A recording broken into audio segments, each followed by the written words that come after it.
Welcome to the studio, it's Froyle here. I'm so glad you've joined me. Today I'm using leftover paints. I needed to use them up, so I'm putting these colours together.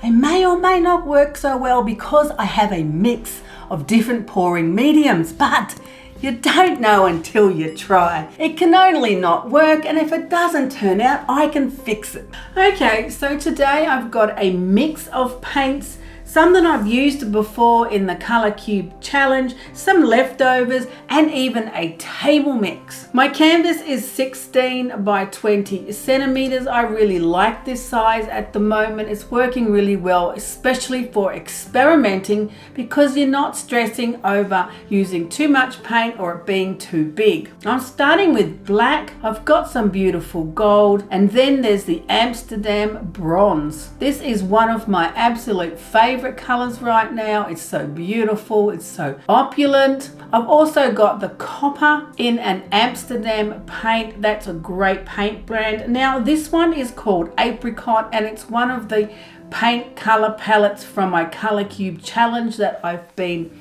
doing recently. It's quite a beautiful color, and I really like using leftovers. This again is another one, and it's called Clay. It's quite a nice earthy tone, although it wouldn't be clay in Australia. That would be much more redder than that, but clay is what it's called. Now this one is a table mix, and the table mix is the paint that I've scraped up off the table after I've created a painting, poured it over the side, and I'm basically just using the leftovers. I put it in a container, mix it all up, and see what color it makes. It often creates a really beautiful neutral tone.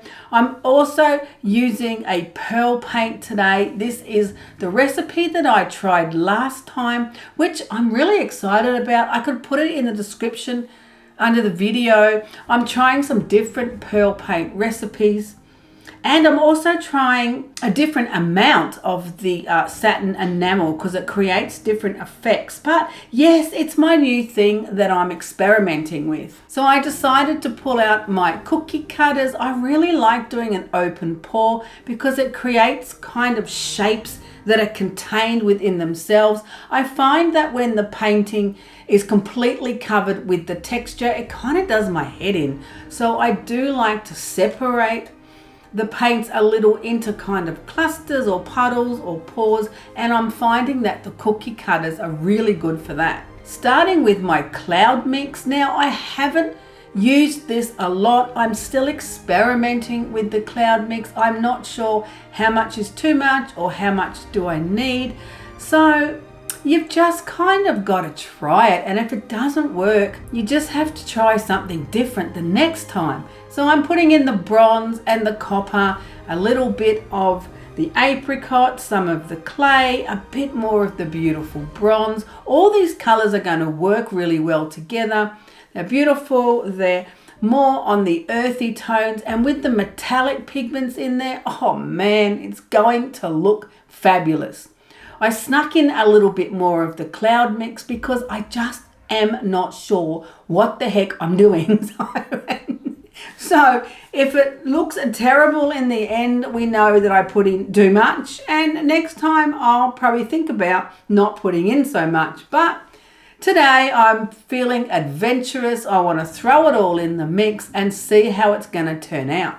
I decided I really wanted to have some dramatic impact with these beautiful earthy tones. These really are some of my favorite colors. I really do like warm earthy tones. So I've put some black around my cookie cutters, and then I'm using up the rest of that table mix. I mean, you just can't go wrong scraping up paint off the table and using the leftovers. I love using up all the little bits and pieces. It's quite satisfying, I find. Now, have I got enough paint in my cookie cutters? That's the question. And what is that pearl mix going to actually do? There's so many questions that are running through my mind when I'm creating like this. Should I be trying this? Should I be trying that? And until you've done it a few times, you really don't know. But that's what I love. I love the energy of creating the art in the moment, the spontaneity. I absolutely love the experimentation of it. It just really drives me to keep creating, is that joy of the unexpected results. I think that's what I love so much about the fluid painting. You don't really know what you're going to get. You can kind of hope for the best, but at the end of the day, it depends on your paint, your consistency, your colors, your mediums, the additives that you put in. Oh man, there's so many possibilities, which is why I get a little bit addicted to the paint application. Now, moving it around, it's looking pretty beautiful. I'm loving the black line that's holding strong through the shapes. I really like that. And then there's that fabulous cloud mix paint underneath. What's it going to do? How many cells is it going to create? Don't know. So I hit it with my heat gun to pop some bubbles. That also helps those cells to develop. Moving it around, and in real time, I'm moving it quite slowly because I want that paint to come through from underneath and create those cells and those beautiful textures that I'm hoping it's going to create. Tilting it and finding the balance of where the paint is sitting on the canvas. I'm really liking this size at the moment. It's not too big and difficult to maneuver, but it's big enough to be able to experiment, to get the paint flowing across the surface and to try these different mediums and techniques. The cells are starting to develop. How exciting! I know. I'm so excited. Like I said, I have only just begun playing and experimenting with the cloud mix recipe. So it's really quite exciting to watch and see what it does. I'm putting some extra color on the corner piece here because I just want to change the shape and add a more exciting element to that corner. Then I decide to add in some more of the copper. What I have found in my experimenting with these fluid art techniques is I really like a lot of negative space. I actually don't like it when it's completely covered with pattern and texture. Even if the cells look great, if the whole thing's covered in cells, I actually find it too much, too overwhelming. So I do like to put in sections of plain colored paint just to create that negative space, just so it has that contrast, and I think it makes for a better and stronger composition. So I'm putting in a few extra shapes. And really, it's all personal preference. You might not like this idea. You might like the whole thing covered in texture. So you've just got to really experiment. Work out what it is that you like and what it is that you want to create. The colors are looking absolutely beautiful. The cells are coming through the paint layers with that fabulous pearl recipe that I put in the white paint. I'm loving it. Okay, so I'm really happy with my composition. I like my negative space, plain colored paints, but I start fiddling with it because I just want to try this and I want to try that, and I wanted to break up the shapes some more so it wasn't so big and fat and clunky. And I put some of the overflow, the runoff paint, I scraped it up from the table and put that in the black areas just so it breaks up that shape some more. Pretty happy with this idea. I love using the leftover paints, and it's just so easy to pull them up off the table. The colors have blended really well. I'm really happy with these colors, and I'm really happy with the response of the pearl paint. I didn't want to cover the entire surface with it, so I'm pretty happy that it stuck to some sections.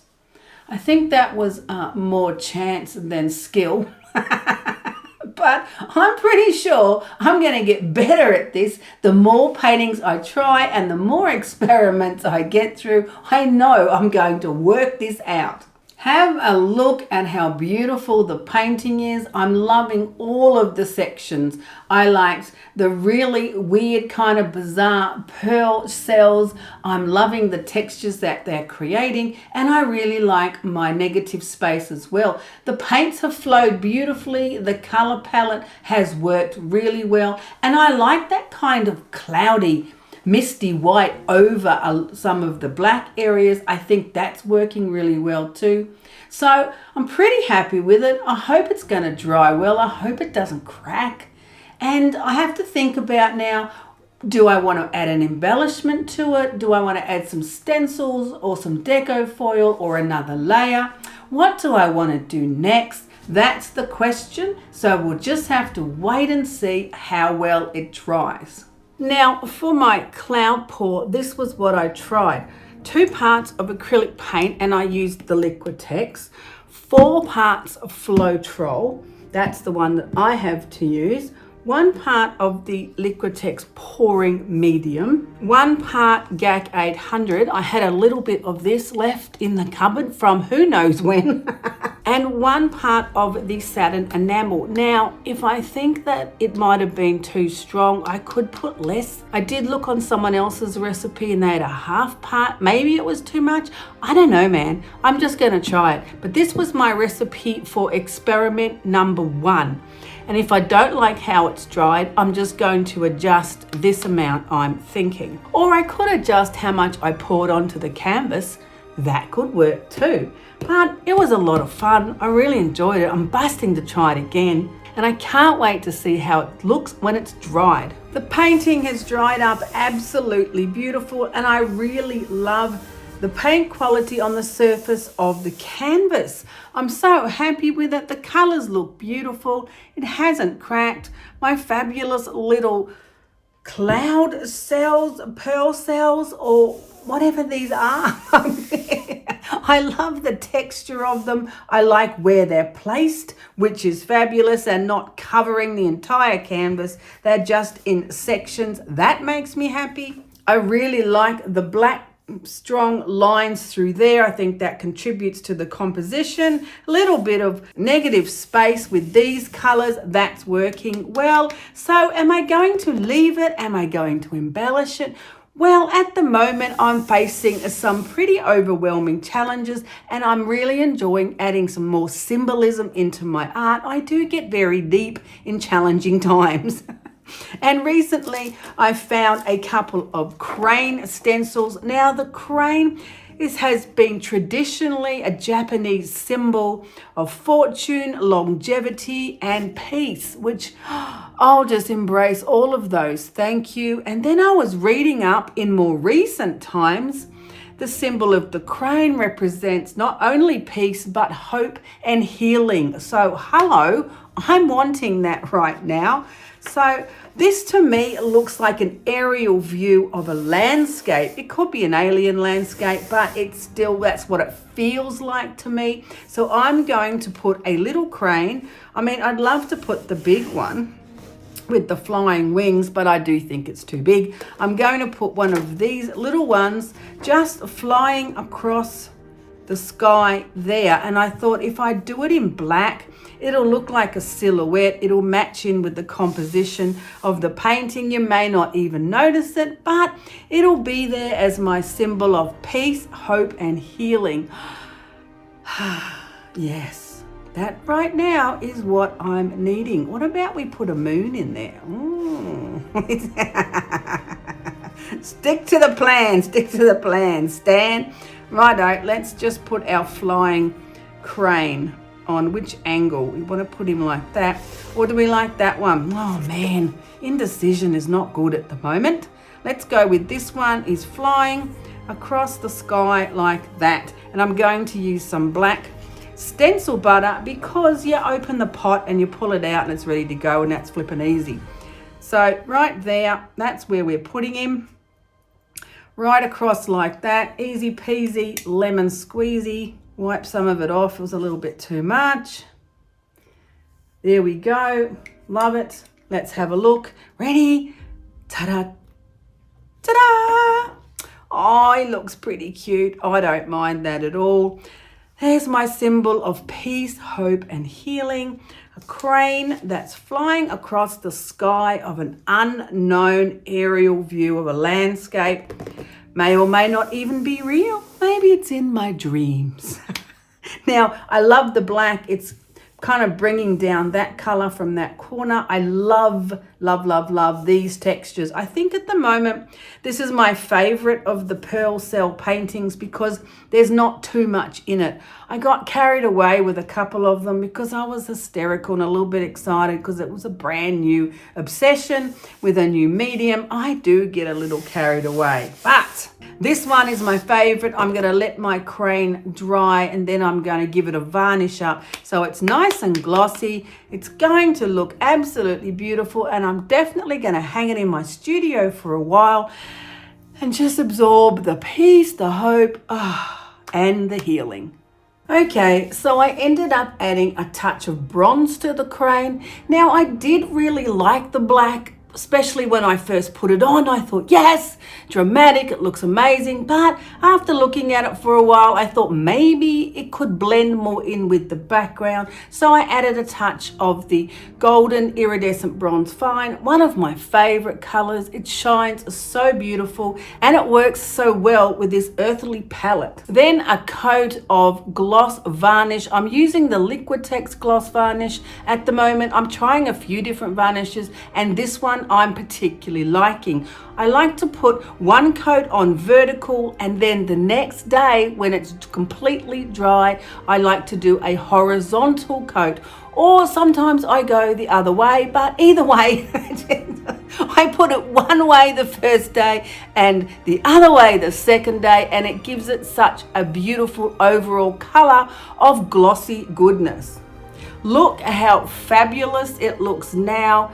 It's beautiful, it's glossy, the metallic colors are shining. I'm thinking the crayon looks better in the bronze just because it blends in a little bit more. The gloss varnish looks stunning. It brings up all of these lovely deep tones. I'm really happy with it, and look how fabulous it looks up on the wall. Thanks for joining me. I think the painting turned out way better than I expected. I'm loving how these colors came together. Now, don't forget, you can find more information in the description under the video. Like and subscribe, share the video around, show me some love, and I'll see you next time in the studio.